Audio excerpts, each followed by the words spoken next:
안녕하세요. 역사를 사랑하는 박수환입니다. 오늘은 클레오파트라에 대해서 얘기를 한번 해보겠습니다. 우리가 말하는 클레오파트라는 정복자 알렉산드로스의 후계를 다투었던 4명의 장군 중 한 사람인 프텔로마이오스 1세가 이집트에 세운 프텔레마이오스 라지드 왕조입니다. 클레오파트라가 태어날 당시 이미 이집트는 로마의 정복당에 속주로 전락할 운명의 상태였습니다. 지중해 연안의 모든 나라는 로마의 속주가 되어 있었고, 이집트와 현재의 이스라엘, 조그만 유대 땅만이 로마에게 막대한 처공을 바치면서 가까스로 독립국의 명령을 유지하고 있는 형편이었습니다. 이집트 수도 알렉산드리아는 약 100만의 인구가 밀집되어 있는 세계 최대의 무역항이었습니다. 물은 정화된 도시에 공급하는 정전 상수도 시설이 있었고, 효율적인 원화와 여러 개의 구역으로 잘 정리된 도시였습니다. 중국과 인도로부터 수입되는 각가지 진기의 물품과 이집트에서 생산되는 식량과 옷감이 지중해 전역으로 공급되고 있었습니다. 알렉산드리아의 도서관은 70만 권의 장서를 소장한 대형의 도서관이었습니다. 수많은 학자들이 활동하고 있었으며, 훨씬 더 많은 수의 세계들이 과학과 수학, 철학, 저서들을 필사해 전 로마에 공급하고 있었습니다. 탐욕스러운 로마인들이 이러한 지중해의 보물인 이집트를 보고만 있을 리 만무합니다. 상황을 더 악화시킨 사람은 클레오파트라의 아버지인 프톨마이오스 12세였습니다. 이집트의 중요한 전력 거점인 키프로스 성은 로마군의 공격으로 함락되었습니다. 이집트 주민들은 분노하였습니다.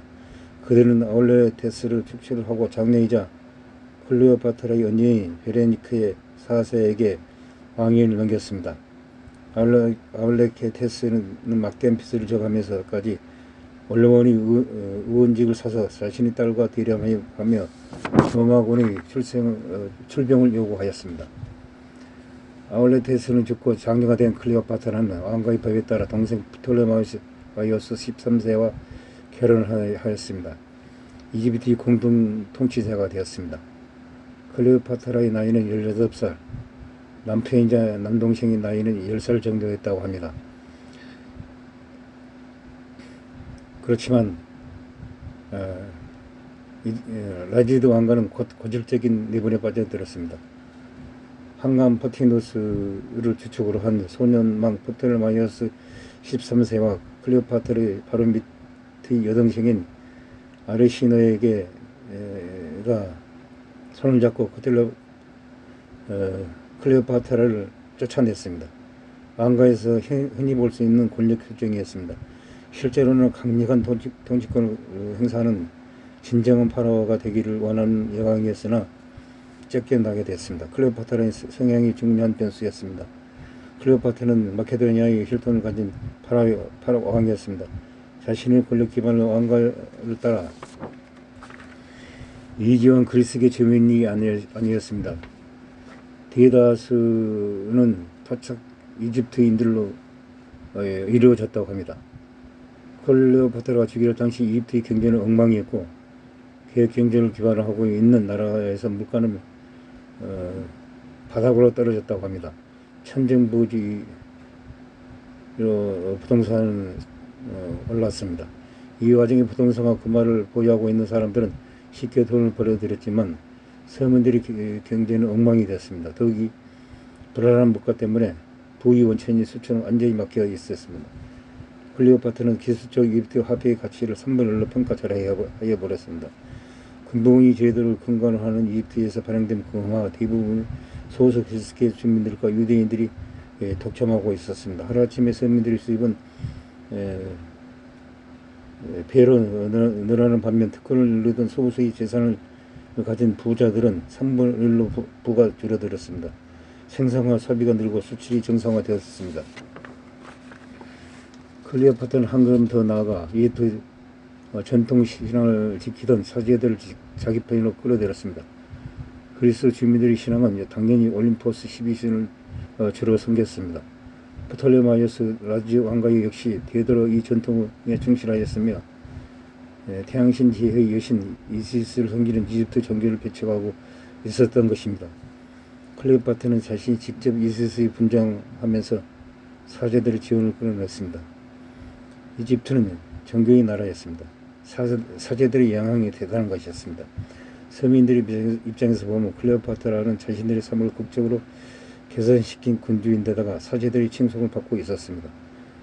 라지드 왕조에서 프톨레마이오스 왕조, 이집트인들의 민족주의는 언제나 숨어있는 내관이었습니다.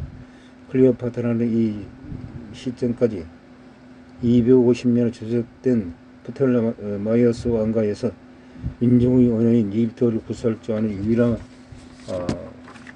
여왕이었습니다.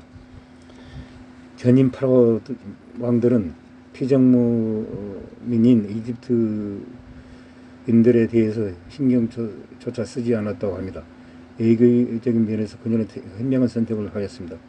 로마의 힘을 잘 알고 있었던 그녀는 당시 로마의 최고 권력자인 폼페우스를 전화하기로 하였습니다. 알렉산더를 장악하고 있는 그리스계 주민들이 흥분한 것은 당연하였습니다.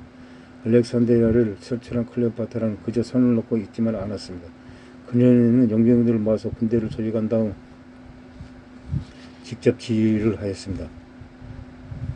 카이사는 폼페우스의 게르선에서 작은 배를 대고 그를 정적에 모셨다고 합니다. 그를 모시러 온 사람은 폼페우스의 휘하에 있던 군인이었습니다.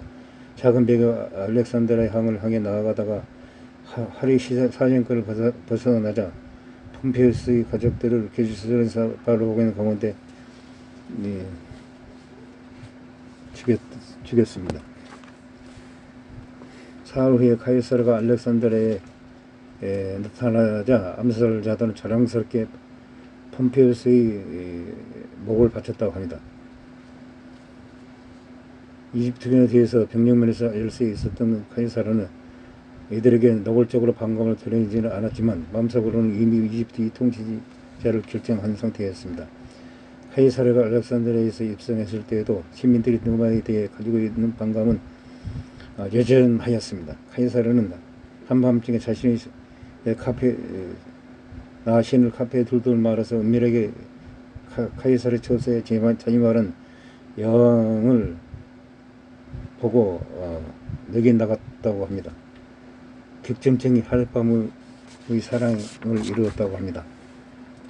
프톨레마이오스가 카이사르의 호출을 받고 프톨레마이오스 13세 왕궁에 돌아왔을 때는 클레오파트라가 그 장소에 있는 걸 보고 물면서 뛰쳐나가 버렸다고 합니다. 폼페우스까지 죽이면서 카이사르의 지원을 기대했던 소년왕 프톨레마이오스 13세 그 친구들이 카이사르에 큰 배신감을 느꼈습니다. 그들은 로마군에 대한 공격을 개시하였습니다. 카이사르는 이집트의 대대적인 전투를 벌일 생각이 없었으나 겨우 1만 명의 남짓한 소수의 병력만 데려왔기 때문에 수세에 몰렸습니다. 카이사르의 병사들이 알렉산드리아에서 불을 질러 그 유명한 도서관을 완전히 태워버렸습니다. 이집트군을 두려워했기 때문입니다. 이집트 해군의 항구를 장악당해 원군이 상륙하지 못한 것은 우려한 남호군이 정박에 있던 이집트 함대에 불을 놓았습니다. 카이사르와 클레오파트라의 관계도 클레오파트라가 카이사르에게 요구한 것은 아니었다고 합니다. 클레오파트라가 카이사르에게 뿜어내는 매력은 미모나 육체, 성적인 기구에 기인했던 것이 아니라 그녀는 그 시대에 살았던 전 세계 여성들 중에서 최고로 할 정도로 지성을 갖춘 미녀였습니다. 그녀는 원래 지력의 소유자인데다가 어렸을 적부터 문학, 과학, 수학, 철학, 천문학, 수사학, 의학 등 모든 분야에 통달한 지식을 갖춘 여성이었습니다. 특히 9개의 언어를 구사할 정도로 어학 분야에서는 천재였습니다. 클레오파트라는 작은 카이사라라는 의미의 케시리온이라는 별명이 붙은 아들이 있었습니다. 카이사르 사이에서 난 아들입니다. 카이사르와 아들을 데리고 노만을 방문하였습니다. 카이사르의 개선식을 참관하기에 목적이었습니다.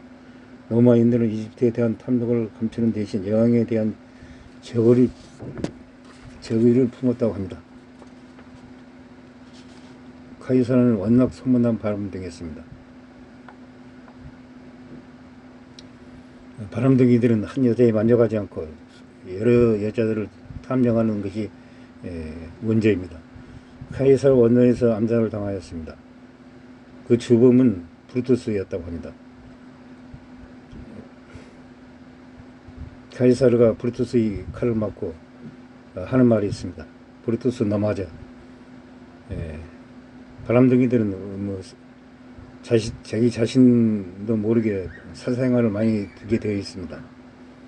브루투스는 자기 아버지가 카이사르 같은데 자기에게 애정도 관심도 물적 지원도 없어서 왕심을 품은 것 같습니다. 카이사르는 알고 있었으나 브루투스가 자기를 칼로 찔렀을 때 브루투스 넘어져 할 정도로 어떤 미묘한 부자간의 관계가 있었다는 것을 우리 후인들은 짐작하게 하고 있습니다. 이집트는 기근이 들고 페스트가 창궐하게 되었습니다. 클레오파트라는 어려운 상황을 스스로 하는데 애를 먹었습니다. 헐만 남편이던 막내된 프텔로마이오스 13세도 죽고 그 후에 프텔로마이오스 14세가 결혼을 하였으나 프텔로마이오스 14세도 얼마 가지 않아서 병으로 죽었습니다. 로마에서는 안토니우스 옥타비누스가 손을 잡고 여기에 카이사르의 근위대에 대장했던 에피투스가 가세해서 제2기 3대 정치가 시작되었습니다. 공업화를 숙청하기 시작하셨습니다. 클레오파트라는 공업화들을 주로 시리아나 마케도니아 같은 동방을 근거지로 삼았고 알렉산드리아에서 주둔한 로마군까지 공업화에 가시할 상황이었습니다. 클레오파트라는 청지간 카이사르파의 장군 돌라벨라를 지지하면서 군대를 파견하거나 하는 직접적인 개입은 하지 않았으나 여왕의 직접 통치가 다시 시작되면서 이집트는 안정을 되찾게 되었습니다. 클레오파트라 안토니우스의 만남은 카이사르가 죽고 나서 3년 후에 이루어졌습니다. 형식적으로는 동방원정에 나선 안토니우스가 알렉산드리아 주둔군이 공업화에 가담한 시대를 설명하라며 여왕을 호출한 형태였습니다. 일종의 압력이었습니다. 실제로 여왕으로부터 경제적인 군사적 기용을 얻기 위한 암묵적인 생각도 있었던 것 같습니다. 클레오파트라는 안토니의 편지를 여러 번 묵살하여 버렸다고 합니다.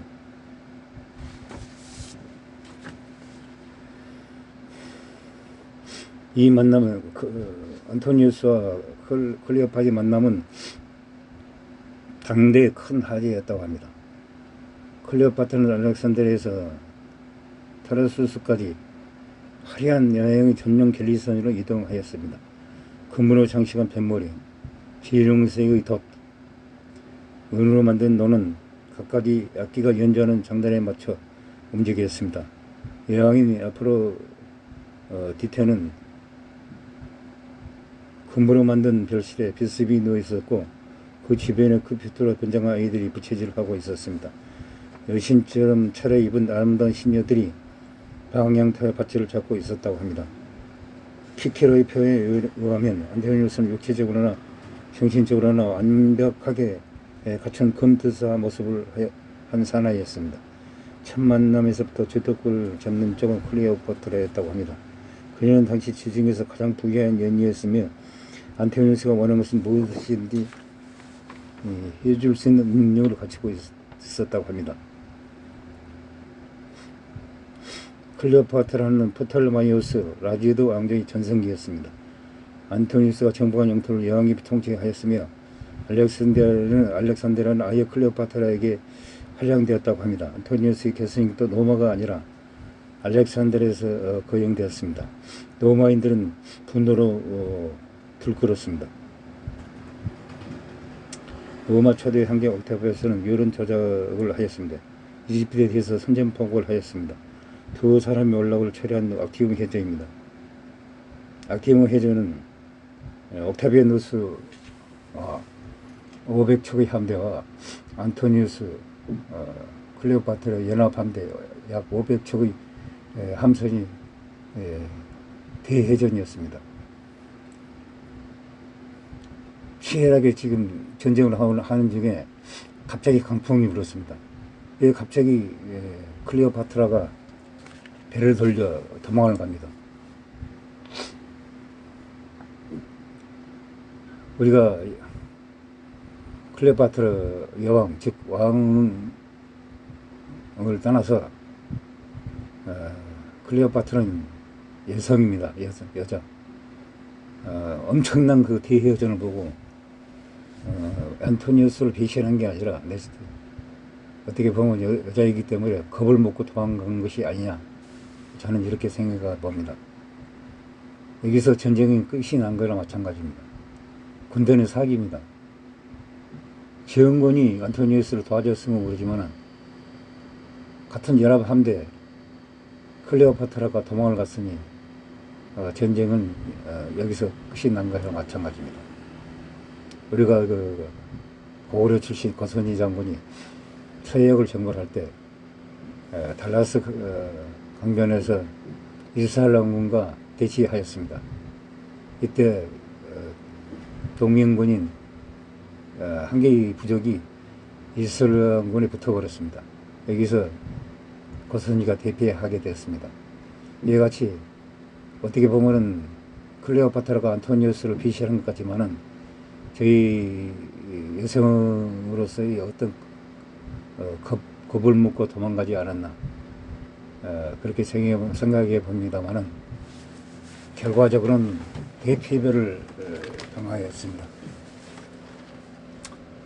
옥타비아스는 원래 사생아나 다름없이 부모가 일찍 죽었습니다.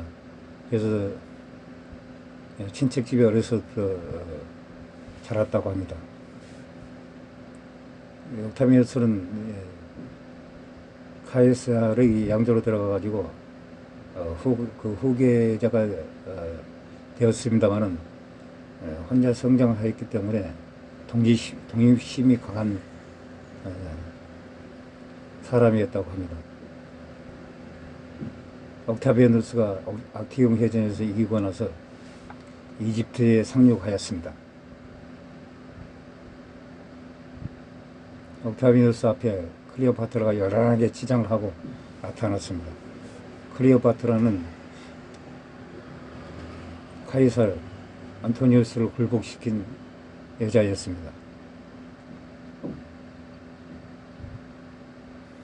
옥타비아누스는 20대, 클레오파트라는 40대였습니다. 옥타비아누스가 클레오파트라를 보고 크게 노합니다.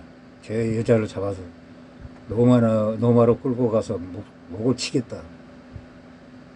그러니까 클레오파트라가 그 소리를 듣고 크게 실망합니다. 안토니우스 무덤에 가서 자살하였다고 합니다. 어떻게 보면 동양의 최대 미인 양계비는 자기 시아버지하고 간통을 하여 대당 제국을 흔들리게 만들었습니다. 결국 알록산이라는 북방을 지키고 있던 장군이 양귀비에 미쳐가지고 반란을 일으켰습니다. 여기서 대당 제국이 망해가는 절차를 밟게 되었습니다. 그러나 클레오파트라는 어떻게 하면 이집트 왕조를 지켜볼까 하고 노심초사해 가면서 노력한 것이 보입니다. 여기서 우리가 클레오파트라가 여부냐, 아니면 매춘부냐, 아니면은 뭐 독부냐, 이런 걸 떠나서 제 생각은 동방의 미인, 양귀비와 서양 최대 미인 클레오파트라는 가는 길이 다르다고 생각합니다. 여러분 생각은 어떻습니까? 이상 클레오파트라에 대해서 이 얘기를 마치고자 합니다. 항시 부족함을 느낍니다. 양해 바랍니다. 감사합니다.